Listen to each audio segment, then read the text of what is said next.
Astaghfirullah.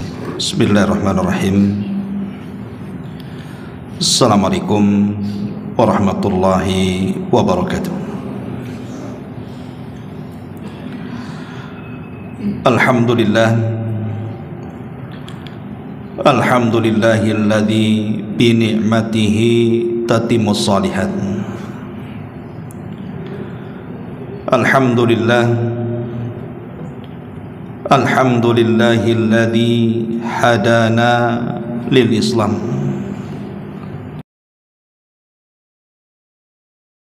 Bila syarika lah, wa asyhadu anna Muhammadan abduhu wa rasuluhu alladzi la nabiyya ba'dah, amma ba'du. Hadirin dan hadirat rahimani wa rahimakumullah. Alhamdulillah, di malam hari ini kembali kita diberikan nikmat oleh Allah Subhanahu wa taala bisa duduk bermajlis ilmu di Masjid Muhajirin.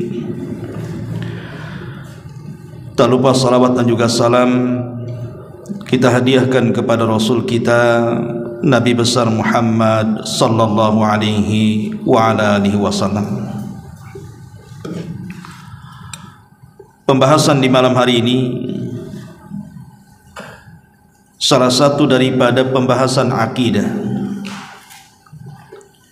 satu di antara keyakinan kita dengan hari akhir, yaitu membahas tentang isi daripada timbangan pada hari kiamat. Ma'asyiral muslimin yang dimuliakan Allah Subhanahu wa taala, Karim tepat pada surah Al-Anbiya ayat 47. Allah Subhanahu wa taala berfirman, wa nadha'ul mawazinal qista liyaumil qiyamah fala tadlamu nafsun syai'an wa in kana mithqala habbatin min khardalin ataina biha wa kafa bina hasibin.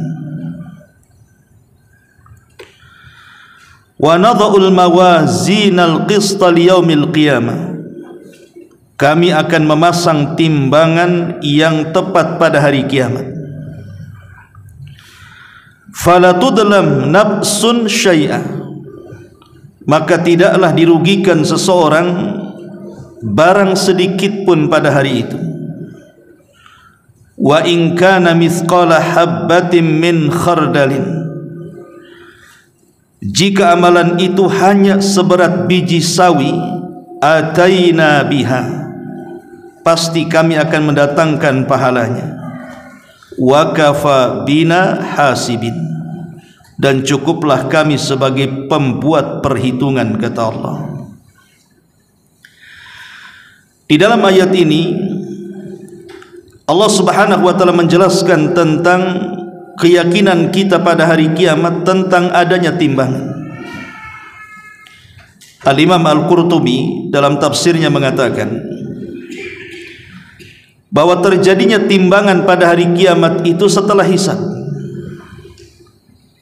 Jadi manusia dihisab dulu, setelah selesai dihisab sampai kepada pengambilan catatan. Ada yang mengambil catatannya dengan tangan kanannya, ada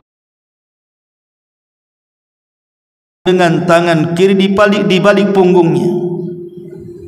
Karena kita tahu manusia di dunia ini terbagi menjadi tiga. Ada mukmin, ada kafir, dan munafik. Lah setelah proses-proses inilah baru kemudian Allah Subhanahu wa taala mendatangkan timbangan. Timbang Subhanahu wa taala. Siapapun yang berat timbangannya,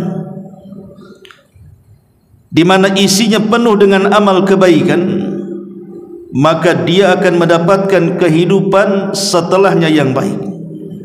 Tapi siapapun yang ringan timbangannya, maksudnya ringan dari kebaikannya dan berat kejahatannya, maka dipastikan kehidupan setelahnya akan buruk. Makanya Allah Subhanahu wa taala mengatakan, fa amma man thaqulat mawazinu fahuwa fi 'ishatir radiyah wa amma man khaffat mawazinu fa ummuhu hawiyah wa ma adraka ma hiya narun hamiyah. Dan adapun orang-orang yang berat timbangan kebaikannya, maka dia berada dalam kehidupan yang akan memuaskan. Dan adapun orang-orang yang ringan timbangan kebaikannya, maka tempat kembalinya adalah neraka hawiyah. Tahukah kamu apa neraka hawiyah itu? Dia adalah api yang sangat panas sekali. Ma'asyiral muslimin wal muslimat rahimani wa rahimakumullah. Lalu kenapa Allah Subhanahu wa taala menyiapkan timbangan pada hari kiamat? Apa hikmahnya? Pertama, disebutkan oleh para ulama, zuhuru athari asma'illahi wa sifati, untuk menampakkan pengaruh-pengaruh nama-nama Allah dan sifat-sifatnya. Al-Alim, Al-Khabir, di mana Allah zat yang maha mengetahui dan maha menyingkap segalanya. Di dunia terkadang ada orang yang beramal saleh dan dia bangga dengan amal saleh itu, tetapi hakikatnya tidak ada pahala di dalamnya. Boleh jadi karena dia beramal dengan amalan riyah, sum'ah dan ujub. Mungkin di mata manusia seolah-olah dia menjadi penghuni sorga karena kebaikannya yang tampak di hadapan mata. Tapi di hadapan Allah Subhanahu wa taala boleh jadi orang ini tidak membawa apapun untuk ditimbang di hadapannya. Karena timbangan itu menyingkap segalanya. Allah zat yang maha tahu dan maha menyingkap segalanya. Kebenaran ada pada sisi Allah Subhanahu wa taala, bukan ada pada diri kita. Ini yang pertama. Yang kedua, bayanu qudratihi ala hisabi khalqihi ala masaqili dzarri,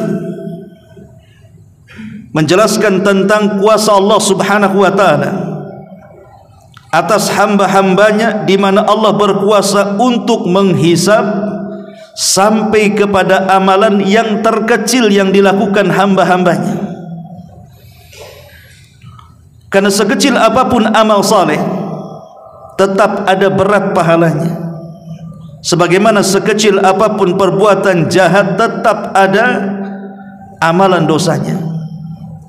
Maka dengan ada timbangan inilah semua amal itu akan bermanfaat. Makanya Nabi SAW sampai mengatakan, la tahkiranna minal ma'rufi syai'an, jangan kalian remehkan sekecil apapun amal saleh itu. Karena boleh jadi amal yang kecil itu justru ikhlas, dan amal besar itu justru tidak ikhlas. Tapi jangan dijadikan dalil kemudian, kalau gitu amal kecil saja Ustaz biar ikhlas. Karena amal besar itu biasanya takut tidak ikhlas. Contoh umpamanya, orang sedekah 100 juta dengan orang sedekah 1.000 rupiah. Ikhlas mana kira-kira?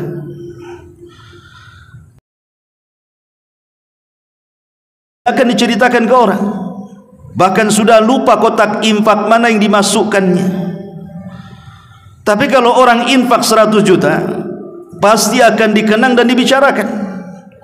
Bahkan boleh jadi sekali-kali akan diungkit-ungkit. Tetapi kemudian jangan dijadikan hujah, ya kalau gitu sudahlah saya infak 1.000 saja biar ikhlas. daripada 100 juta tidak ikhlas. Bukan demikian, justru 100 juta dengan ikhlas dan 1.000 rupiah dengan ikhlas jauh lebih besar yang 100 juta. Yang ingin saya katakan, jangan meremehkan sekecil apapun amal saleh. Walaupun hanya dari sini ke masjid nampak ada paku di jalan, ambil buang ke pinggir. Walaupun mungkin ada orang tua yang hendak menyeberang, kita bantu untuk menyeberang. Atau orang yang mungkin hendak menaikkan barangnya ke atas kendaraan, kesusahan, kita ikutkan naikkan. Walaupun hanya seperti itu. Karena boleh jadi amalan-amalan yang seperti inilah salah satu pemberat timbangan kelak pada hari kiamat. Ini yang kedua.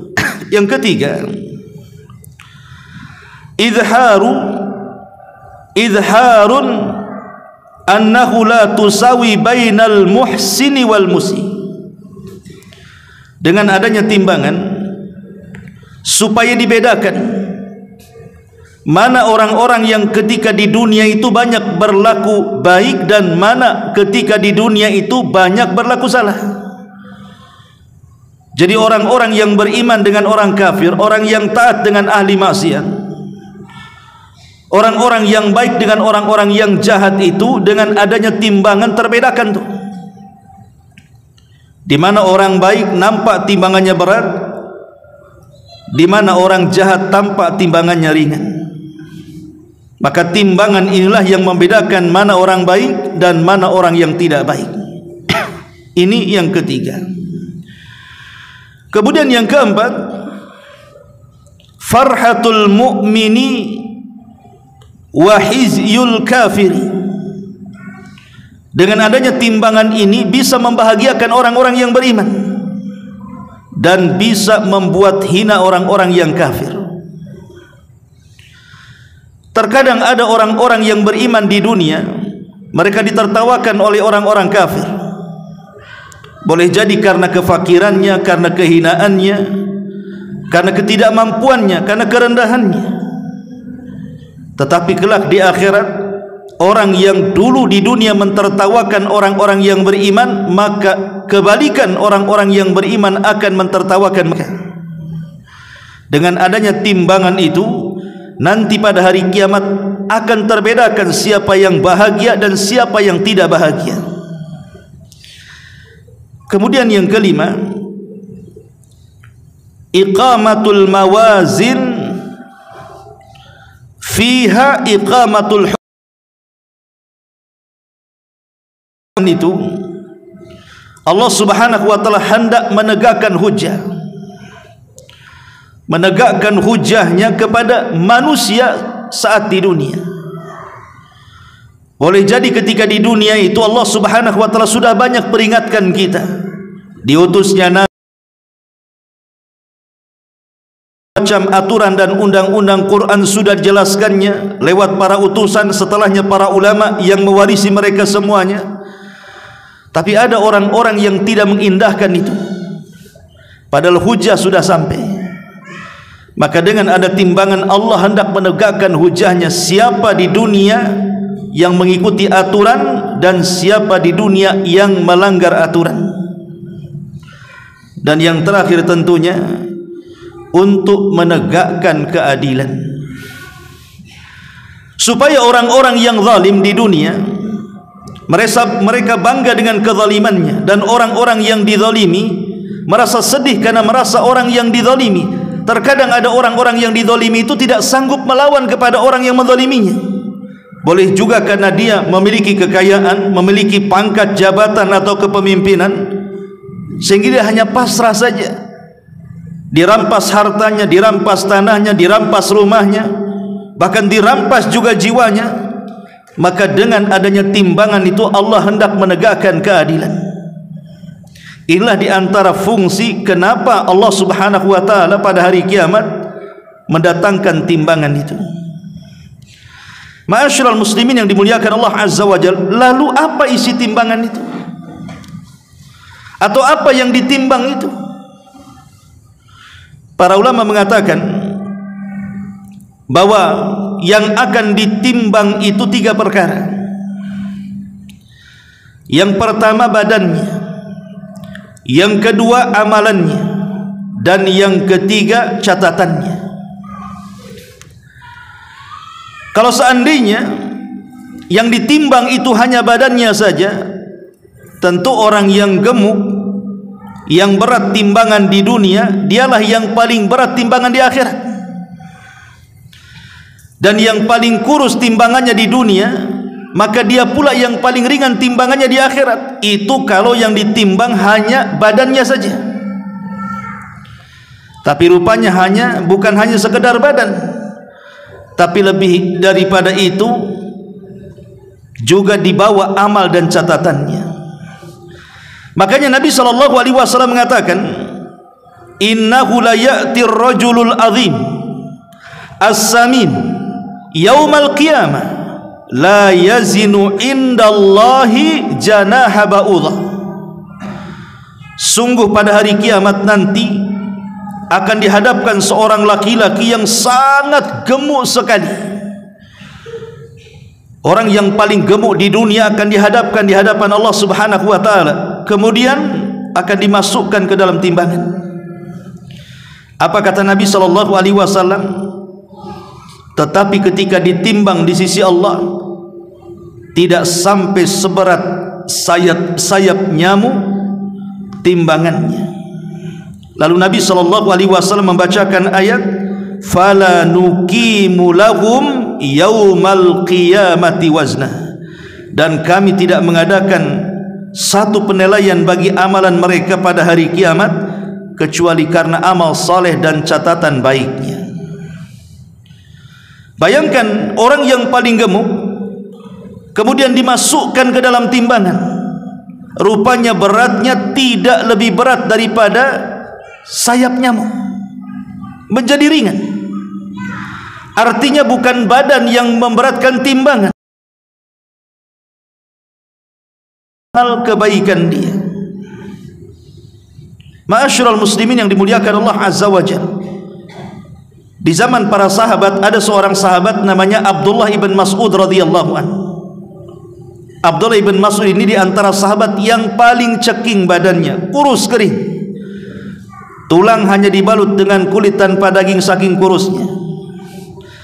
Satu hari Abdullah ibn Mas'ud ini naik ke atas pohon kurma untuk memanjat dan mengawinkan pohon kurma. Tiba-tiba angin datang, kemudian menyingkap pakaiannya sehingga tampak betisnya. Saking kurusnya betisnya Abdullah ibn Mas'ud, sahabat dari bawah yang menyaksikan mereka tertawa, mentertawakan betis Abdullah ibn Mas'ud radhiyallahu anhu yang sangat kurus sekali. Maka Nabi SAW datang dan mengatakan, kenapa kalian tertawakan betisnya Abdullah ibn Mas'ud? Walladhi nafsi biyadi lahuma athqal fil mizani min jabali Uhudin. Tahukah kalian, kata Rasul, kedua betis Abdullah ibn Mas'ud ini kalau ditimbang di sisi Allah Subhanahu wa taala jauh lebih berat dibandingkan gunung Uhud. Menunjukkan dari sini bahwa yang ditimbang itu bukan badannya saja. Tadi kalau ditimbang kedua betisnya lebih berat dibandingkan gunung Uhud, berarti yang memberatkan itu bukan badannya, tapi yang memberatkan itu adalah amal dan juga catatannya. Maka siapa yang banyak beramal saleh dan catatannya penuh dengan kebaikan, maka itulah yang akan memberatkan timbangan. Lalu amalan seperti apa yang bisa memberatkan timbangan itu? Ada 10 amalan yang disebutkan para ulama. Kalau ingin timbangan kita berat, lakukan 10 amal ini. Pertama, perbanyak membaca tahlil. Tahlil itu kalimat la ilaha illallah, atau dengan kata lain, perbanyak mengucapkan kalimat tauhid, la ilaha illallah. Pelajari, yakini, amalkan. Nabi SAW mengatakan, innallaha sayukhallisu rajulan min ummati ala ru'usil khalaik yaumal qiyamah. Kata Nabi SAW, sesungguhnya Allah akan menghadapkan seorang laki-laki dari umatku, kemudian diberdirikan dan disaksikan oleh halayak manusia sejak dari zaman Adam sampai yang terakhir mati. Fayunsharu alaihi tis'atan wa tis'ina sijillan. Kemudian dia pun diberikan catatan sebanyak 99 catatan. Kullu sijilin mithla madda basari. Satu catatan kalau seandainya dibuka, dan seluruhnya isinya adalah keburukan yang pernah dilakukannya. Inilah proses yang menegangkan pada hari kiamat, ikhwan, di mana manusia akan dipermalukan di hadapan makhluk oleh Allah Subhanahu wa taala. Bayangkan di hadapan manusia banyak, setiap orang akan dihadirkan, kemudian akan diberikan catatannya. Ada seseorang yang memiliki 99 catatan, semua isinya buruk. Kemudian Allah katakan, coba buka satu catatanmu itu. Maka ketika dia membuka satu catatan, rupanya panjangnya sejauh mata memandang, isinya catatan keburukan dia. Kemudian Allah mengatakan, atunkiru min hadza syai'an, apakah engkau mengingkari isi catatan ini? Kemudian juga Allah mengatakan, adzalamaka katabatil hafidun, apakah catatan ini mendolimi kamu? Mungkin para malaikat salah catat. Ingat, di antara kekhususan hisab adalah Allah Subhanahu wa taala mengembalikan hafalan yang di dunia kita tidak sanggup menghafalnya. Boleh jadi 1 minggu kemarin kita pernah menyakiti orang, sudah lupa hari ini. Apalagi yang 1 tahun yang silam atau yang beberapa tahun yang silam, mungkin kita sudah lupa. Pernah mencaci, memaki, menggibah, menghina, mungkin sudah lupa. Itu di dunia. Tapi di akhirat semua hafalan akan diletakkan di memorinya, di mana dia akan ingat sejak akil balik sampai dia mati, pernah apa saja dia tahu. Dikembalikan ingatannya. Kenapa dikembalikan ingatannya? Untuk disesuaikan dengan catatannya. Makanya Allah mengatakan, apakah dalam catatan itu ada yang kau ingkari? Ataukah dalam catatan itu malaikatku salah nyatat? Maka dia mengatakan, tidak ya Rabb, semua betul, ini semua kesalahan aku. Maka orang ini sudah lunglai, sudah down duluan, seolah-olah kakinya pasti akan dilangkahkan ke neraka. Tapi tiba-tiba Allah Subhanahu wa taala ketika mengatakan, wahai fulan, hal laka indaka hasanah, apakah engkau punya kebaikan yang bisa membandingi catatanmu ini? Dia mengatakan, ya Rabb, sekalipun aku punya kebaikan, apalah artinya dengan catatan keburukanku ini? Saking banyaknya. Tiba-tiba Allah Subhanahu wa taala mengeluarkan satu kartu, di mana dalam kartu itu ada tulisan kalimat la ilaha illallah, dan mengatakan, coba timbang 99 catatan, yang satu catatan sejauh mata memandang dan semua isinya keburukanmu tuh. Coba timbang dengan kartu ini. Artinya kemudian ditimbanglah 99 catatan itu dengan kartu yang bertuliskan kalimat la ilaha illallah. Apa yang terjadi? Rasul katakan, fatashat bihinna la ilaha illallah. Tiba-tiba la ilaha illallah melesat ke atas dan 99 catatan terbenam ke bawah. Itulah bedanya timbangan dunia dengan akhirat. Kalau timbangan dunia beratas. Kenapa? Karena sorga itu di atas, neraka itu di bawah. Ada istilah sorga itu darajat, semakin tinggi semakin indah. Dan neraka itu darakat, semakin rendah maka semakin mengerikan nyala apinya. Apa artinya hadis ini? Para ulama mengatakan, orang yang Mereka betul-betul suka membaca kalimat tauhid la ilaha illallah, kemudian mempelajari isi dan maknanya, kemudian berusaha untuk mengamalkannya, maka ini amalan yang bisa memberatkan timbangan. Ini yang pertama. Yang kedua, memperbanyak zikir kepada Allah Subhanahu wa ta'ala. Zikir ini ikhwatu fiddin adalah ibadah yang paling ringan, tidak perlu tenaga. Kalau salat, Anda harus wudu, repot-repot dulu, pakai pakaian yang bagus.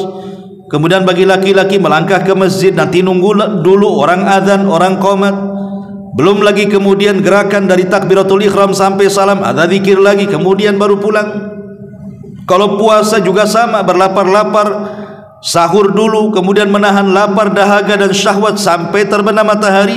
Apalagi haji, juga zakat yang kemudian mengorbankan harta. Tapi zikir itu tidak perlu itu, tidak menyita waktu dan tempat. Cukup Anda gerakkan lidah saja, itu sudah bisa berzikir.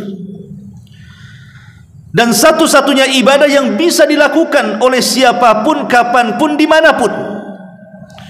Bisa dilakukan anak kecil, remaja, dewasa, orang tua, laki-laki, perempuan, orang sakit, orang sehat, orang duduk, orang baring, orang berjalan, di kantor, di rumah, di dapur, dimanapun. Zikir itu bisa dilakukan. Cukup gerakkan lidah saja. Makanya Nabi SAW mengatakan, kalimatani khafifatani ala lisani thaqilatani fil mizani habibatani ala rahmani subhanallah wa bihamdi subhanallahil azim. Kata Rasul, dua kalimat ringan di lisan tapi memberatkan timbangan, dicintai Ar-Rahman subhanallah wa bihamdihi subhanallahil azim. Coba Rasul mengatakan cukup kita menggerakkan lidah kita mengatakan subhanallah wa bihamdi subhanallahil azim. Kita beranjak dari masjid pulang ke rumah, kita katakan subhanallah wa bihamdi subhanallahil azim. Sudah berapa kalimat itu kita ucapkan coba? Bisa ratusan kali itu. Padahal Nabi SAW mengatakan dua kalimat ringan di lisan, berat dalam timbangan, dicintai Ar-Rahman. Ucapkan menunjukkan bahwa zikir itu bisa memberatkan timbangan. Pernah saya ceritakan kepada antum, gak apa-apa sebagai pengingat saja. Ada seorang syekh bercerita, jadi ada orang tua yang sudah renta, sudah kakek-kakek. Kejadiannya di Riyadh sana, di Arab Saudi. Ada seorang kakek ini, dia bukan seorang ulama, dia orang awam, tapi suka sholat ke masjid dan selalu berada di saf yang pertama.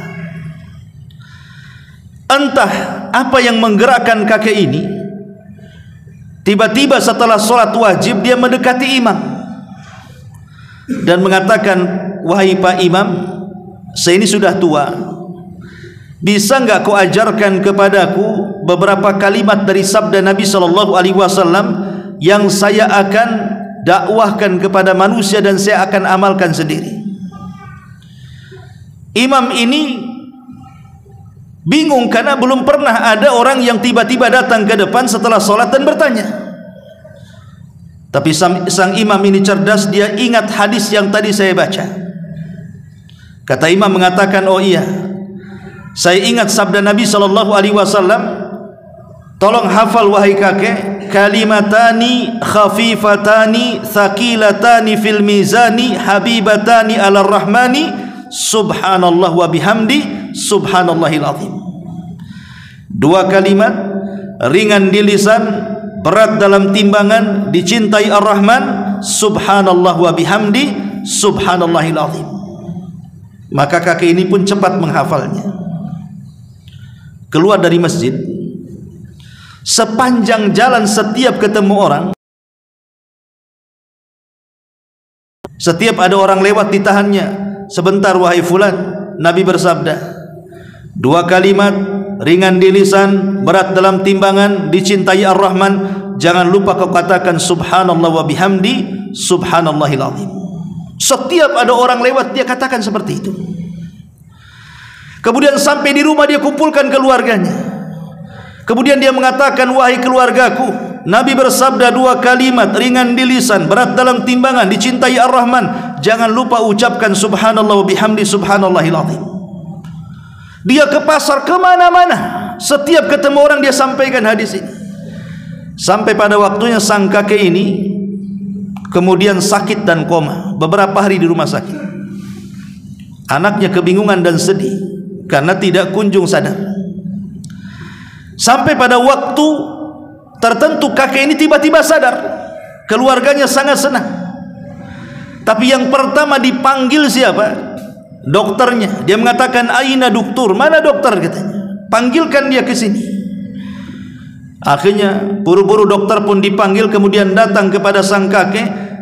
Dipegangnya kemudian tangan sang dokter dan mengatakan, ya dokter, katanya, saya ingin katakan ada 2 kalimat, ringan di lisan, berat dalam timbangan, dicintai Ar-Rahman, subhanallah wa bihamdi subhanallahil azim. Kemudian dia meninggal dunia. Terakhir dia mengucapkan kalimat ini kepada sang dokter. Selepas itu dia meninggal dunia. Ini kisah nyata. Bayangkan dia meninggal dunia sementara lisannya mengatakan subhanallah wa bihamdi subhanallahil azim, kalimat yang akan memberatkan timbangannya dan kalimat yang akan menjadikan Allah cinta dengan dia. Alangkah indahnya orang-orang yang meninggal sementara lisannya sedang berzikir kepada Allah Subhanahu wa taala. Maka zikir adalah salah satu pemberat timbangan. Kemudian yang ketiga, al-muhafadzatu 'alal adhkari dubur as-salatil mafruḍah. Menjaga wirid setelah salat. Menjaga wirid setelah salat wajib. Jangan sampai di antara kita ini habis salat wajib langsung pergi, sempurna itu salam ke kanan saja, ke kiri sambil berdiri, kemudian entah ke mana. Duduk dulu, baca zikir.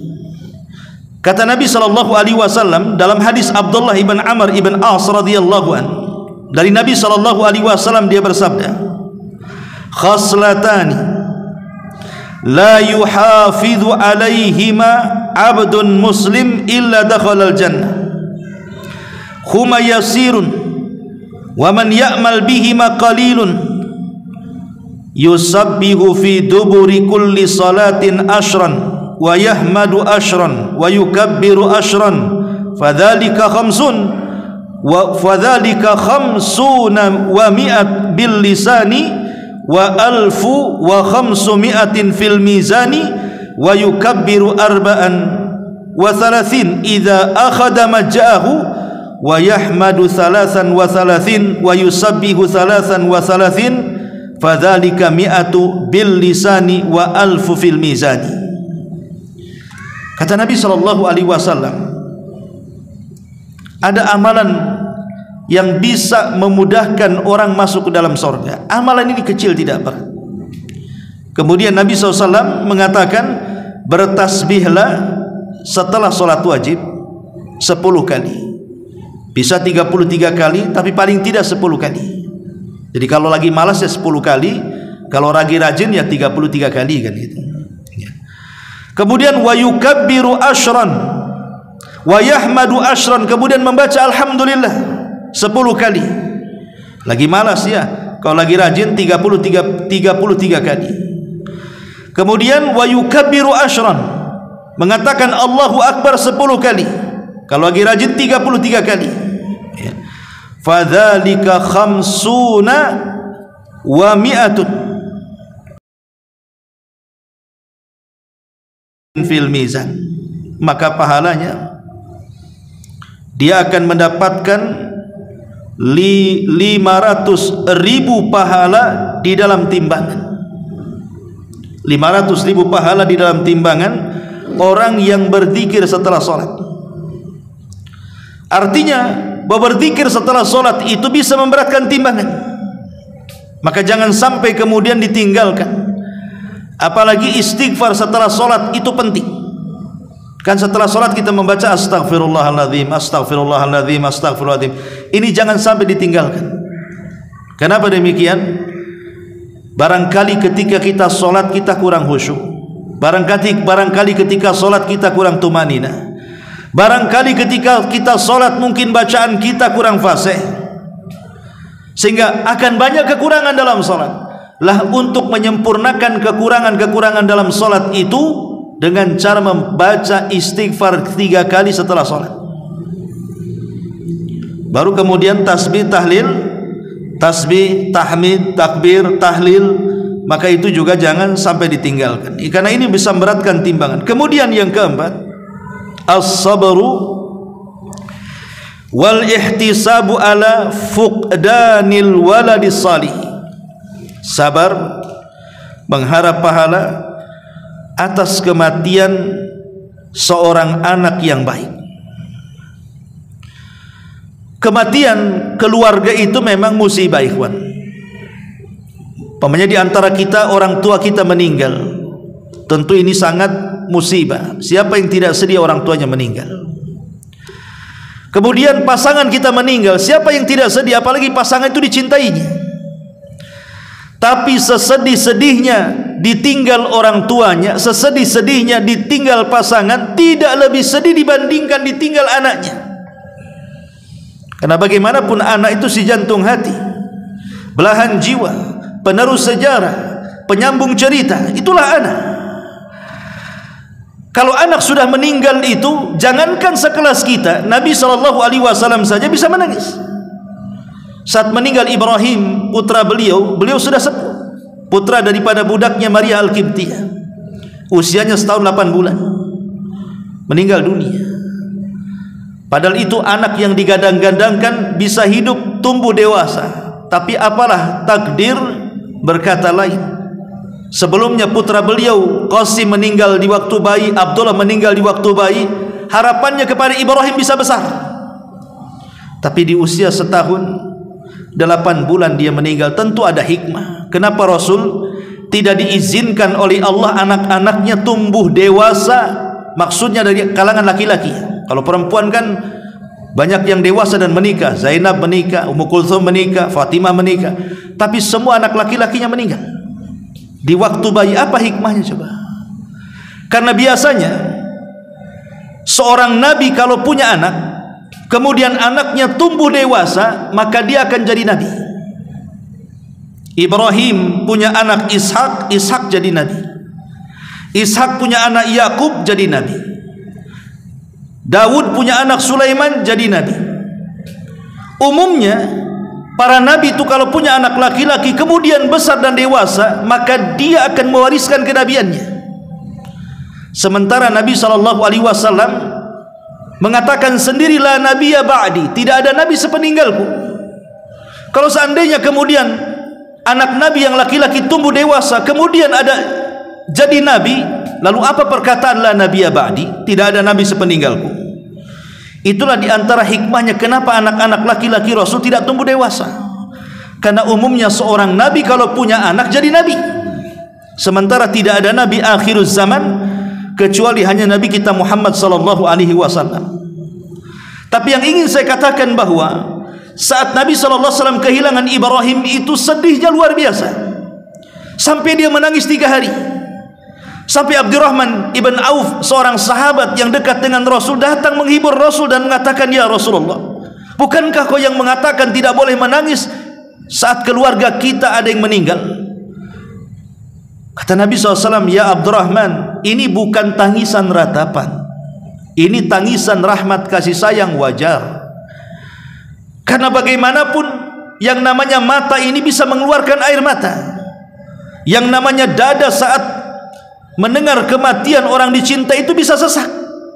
Dan perpisahanku dengan Ibrahim itu sungguh menyesakkan dada wahai Abdurrahman. Tetapi saya berusaha untuk menjaga lisan supaya tidak membuat Allah Subhanahu wa taala murka. Ini murni tangisan kasih sayang karena sedih karena Ibrahim sudah meninggalkan diriku. Kalau sekelas Nabi SAW menangis, karena sedihnya anak yang dicintainya meninggal dunia, apalagi kita. Makanya kemudian Nabi SAW mengajarkan kita disuruh untuk sabar. Kalau seandainya anak kita meninggal dan dia belum balik, kita disuruh bersabar. Yang kedua, ihtisab. Dengan cara apa? Dengan cara berdoa kepada Allah. Bagaimana doanya? Allahumma jurni fi musibati. Ya Allah, berikan pahala atas musibah yang menimpaku. Sabar, istirja, inna lillahi wa inna ilaihi rajiun. Semua datang dari Allah dan kembali kepada Allah. Kemudian katakan, ya Allah, berikan pahala akan musibah yang menimpaku. Maka Nabi SAW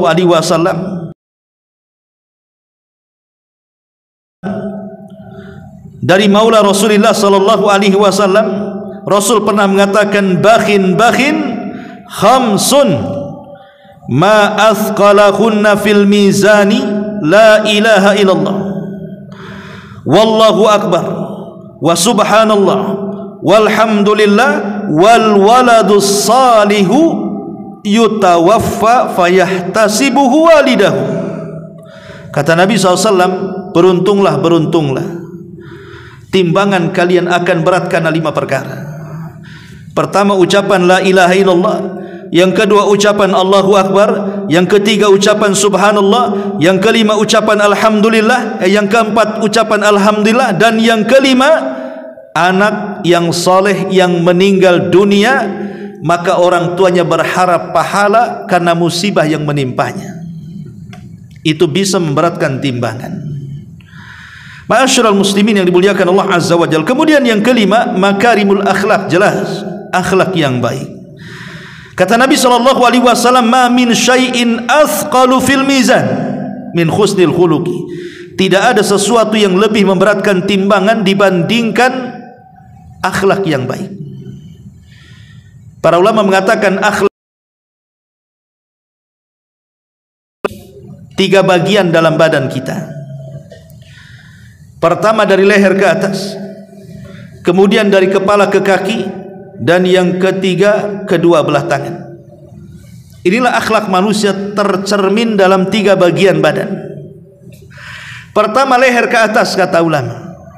Leher ke atas ini ada mulut, ada hidung, ada mata, ada telinga, dan ada pikiran.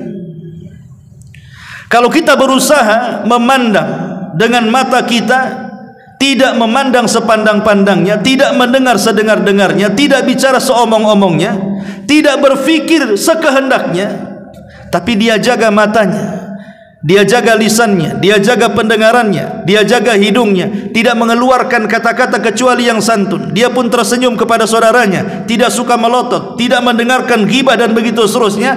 Berarti kepala kita berakhlak. Ini satu. Yang kedua, dari kepala sampai ke kaki, saat kita bicara dengan orang, kalau kita menghargai orang di depan kita, tak kisahlah orang di depan kita itu apakah dia orang hina, orang mulia di mata kita, dia orang kaya, orang miskin, atau siapapun. Saat dia bicara, arahkan badannya ke arah dia. Jangan arah badan kemana orang itu natap ke kita, maka kita tidak menghargainya. Atau yang lebih celaka lagi, kita membelakanginya pula dia, maka badan kita tidak berakhlak. Dan itu banyak orang-orang yang ketika tidak dihargai, terkadang badannya tidak mau dihadapkan ke badan kita. Kemudian yang terakhir, kedua tangan, artinya mudah untuk menolong. Kedua tangan itu mudah untuk menolong, mengangkat, menolong orang, dan begitu seterusnya. Kemudian yang keenam, ittiba'ul janazati, berusaha untuk mengantarkan jenazah. Kata Nabi SAW, kalau hanya sekedar menyolatkan, maka kita hanya dapat 1 qiraat. Tapi kalau sampai kemudian mengantarkan jenazah sampai dikuburkan, maka kita dapat 2 qiraat. Apa itu qiraat? Qiraat itu pahala sebesar gunung Uhud. Berarti kalau 2 qiraat, berarti pahala sebesar 2 gunung Uhud. Makanya kalau ada orang meninggal itu jarang-jarang kita dapat pahala besar. Maka minimalnya solatkan sebisa mungkin masuk ikut ke kuburan. Kalau antum ditakdirkan umrah, kita tahu di Masjid Nabawi atau Masjidil Haram itu biasanya habis sholat 5 waktu mesti ada orang yang menyolatkan jenazah. Jangan sia-siakan. Bayangkan kalau kita berada di Masjidil Haram, kemudian imam ini mau sholat menyolatkan jenazah, sementara menyolatkan jenazah itu dapat 1 qirat, dan sholat di Masjidil Haram itu sebanding dengan 100.000 kali sholat dibandingkan masjid-masjid yang lainnya, berarti 100.000 qirat kita dapatkan tuh. Kan sayang itu. Atau di Masjid Nabawi kan itu. Kalau itu tiap hari mesti 5 waktu mesti ada orang meninggal tuh. Mesti ada yang disalatkan kan setelah sholat wajib. Anda yang umrah mesti tahu. Kalau di Masjid Nabawi berarti kita ikut menyolatkan 1 kali saja sama dengan 1.000 kali sholat di Masjid Muhajirin. Berarti kalau kita menyolatkan jenazah di Masjid Nabawi mendapatkan 1.000 qirat, artinya 1.000 gunung Uhud, dan itu bisa memberatkan timbangan itu. Ini yang ke-6. Kemudian yang nomor 7, as-sadaqatu minal kasbi thayyib, bersedekah tapi dari harta yang halal, dari pekerjaan yang halal, bukan dari harta yang kotor atau pekerjaan yang kotor. Kata Nabi sallallahu alaihi wasallam, "Man tasaddaqa bi idli tamratin min kasbin tayyibin, la yaqbalu Allahu illa tayyiba, fa inna Allaha yaqbaluha bi yaminihi thumma yurabbiha li sahibihi kama yurabbi ahadukum fuluwa hatta takuna mithla jabal." Barang siapa yang bersedekah dengan sesuatu yang senilai dengan sebutir kurma dari usaha yang halal, bukan yang haram, sedangkan Allah tidak menerima kecuali yang baik, maka Allah akan menerima sedekahnya dengan tangan kanannya, kemudian mengembangkannya untuk pemiliknya seperti seseorang di antara kalian membesarkan kuda kecil hingga sedekahnya tersebut menjadi besar seperti gunung. Subhanallah. Jadi kalau seandainya kita punya uang 10.000, 20.000 tapi dari hasil halal kita, maka Nabi SAW mengatakan hasil halal ini kita sedekahkan, pahalanya akan dipegang oleh Allah, kemudian Allah kembangkan. Yang satu itu Allah kembangkan sampai seperti gunung Uhud. Bagaimana kalau seandainya setiap hari sedekah? Kita bisa bayangkan itu. Tapi ingat bahwa sedekah ini kan harus dari harta yang halal dan dibelanjakan ke yang halal. Itu artinya sedekah, dan sedekah terbaik adalah menghidupi keluarga. Kemudian yang nomor 8 adalah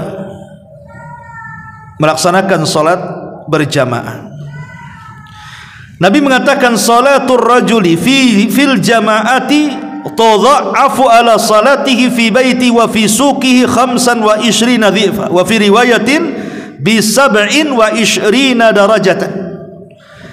Salat berjamaah di masjid dibandingkan salat sendiri di rumah, maka bagaikan mendapatkan 25, dalam riwayat 27 derajat. Mana derajat di sini artinya pahala. Jadi semakin banyak salat berjamaah semakin banyak pahalanya dan semakin berat timbangannya dibandingkan salat sendirian. Apalagi salat berjamaah ini dorongannya banyak. Kita bisa salat sunnah, kita bisa berzikir, kita bisa mendengarkan kajian. Kalau di rumah terkadang kita habis sholat langsung tidur, langsung main HP kan gitu ya, langsung kemana, kadang-kadang tidak sempat wirid pun. Belum lagi khusyuknya tidak teratur, kadang-kadang bacaannya pun seleranya yang pendek-pendek, surat-surat favorit, kulhu, inna dan begitu seterusnya. Tapi kalau di masjid kan tidak bisa karena ikut imam. Gak mungkin kita request sama imam, mam kulhu mam, ya terserah imam mau baca apa. Ya, ma'asyiral muslimin yang dimuliakan Allah Azza wa Jalla. Kemudian yang nomor 9, menjaga adab-adab ketika hari Jumat.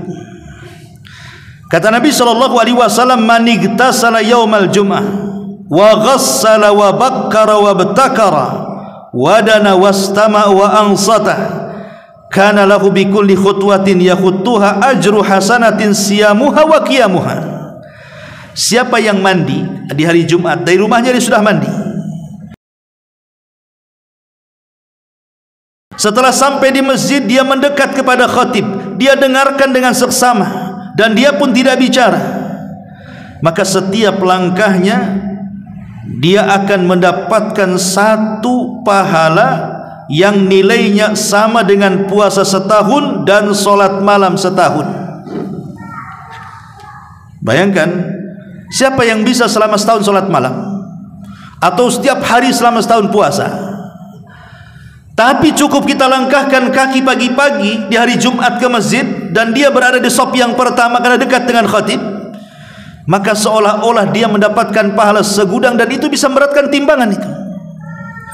Dan yang terakhir, ad-dilalatu alal khairi, seseorang yang mengajak manusia kepada kebaikan. Berdakwah bahasa kitanya, mengajak kepada kebaikan, karena dakwah itu kan multi level pahala. Semakin banyak yang kita sadarkan, semakin banyak pahala yang kita akan dapat. Kata Rasul, ad-dalu ala khairin kafaili. Orang-orang yang mengajak manusia kepada kebaikan, maka dia mendapatkan pahala orang yang melakukannya. Artinya, semakin banyak orang yang tersadarkan dengan dakwah kita, kemudian orang yang tersadarkan menyadarkan orang lain lagi, orang lain lagi menyadarkan orang lainnya lagi, maka sebanyak itu dia akan mendapatkan pahala, dan itu bisa memberatkan timbangan kita. Inilah 10 pahala yang bisa memberatkan timbangan kita. Adapun yang bisa meringankan timbangan, ingat 3 perkara jangan dilakukan. Riya, beramal karena manusia. Yang kedua, sembunyi-sembunyi bermaksiat, tidak ada yang tahu kecuali dia dengan Allah. Dan yang ketiga, melakukan kezaliman yang merugikan orang lain, mencaci, memaki, menghina, menggibah, dan yang semacamnya. Inilah diantara pembahasan kita isi timbangan pada hari kiamat. Mudah-mudahan ada manfaatnya. Subhanakallah bihamdika, asyhadu an la ilaha illa anta, astaghfiruka wa atubu ilaik. Allahu ta'ala alam. Assalamualaikum warahmatullahi wabarakatuh.